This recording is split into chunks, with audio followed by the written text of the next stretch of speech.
now for a check of your Fox 47 forecast. Fox 47 meteorologist Brian Bachman back with another look at your neighborhood forecast tonight. Some rain from last night into today wound up putting a pretty beneficial soaking on our neighborhoods. As we take a look at the latest numbers for the rainfall tally coming in from Lansing, we picked up just over an inch of rainfall over the course of last night into today, and that now puts us at just shy of 4/10 of an inch above average for the month for a change. Been quite a bit since we've been able to say we've got a little bit of a rainfall surplus.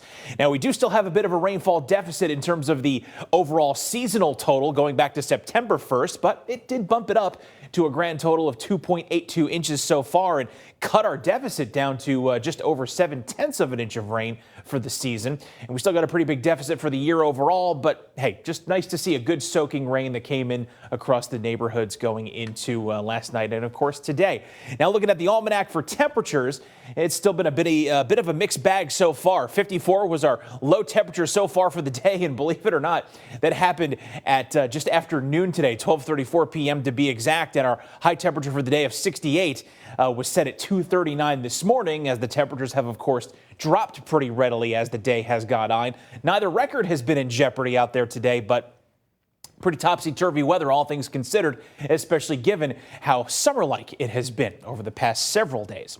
Looking at Doppler radar, we still have a little bit of lingering wet weather at this point, but the overwhelming majority of it now is moving into southeastern Lenawee County, moving out of the Adrian area with some sprinkles weakening as they've moved out of Jackson and Somerset. This little last band of sprinkles as well falling apart as it's moved southeast of Mason. Skies are starting to clear in some of our neighborhoods around and to the north and west of Lansing, and we're going to see that clearing trend now take hold as we head on into tonight, as the initial cold front that brought all the wet weather with it has now moved southeast of the region. A secondary one will follow as we head into tonight and tomorrow, taking the already cooler air mass that's in place and reinforcing it with a chillier air mass as high pressure over the Dakotas and Minnesota settles in for the second half of the week. So bottom line is, next few days will be dry again with increasingly sunny skies, but temperatures not going to be recovering quite as much as they certainly have over the last few days.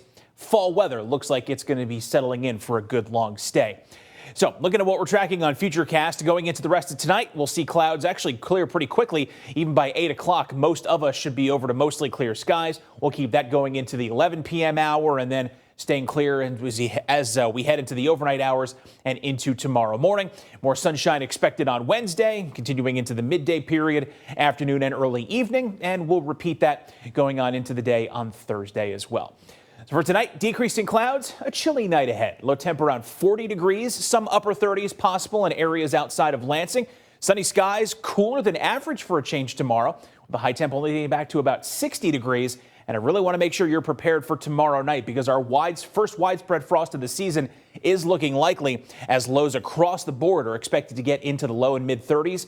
Be ready to protect your pets and your plants as well. Second half of the week starts with a high of 61 on Thursday, sunny skies, stray shower possible, but not looking like a huge issue. 65 on Friday, then some 60s and 70s returning over the weekend.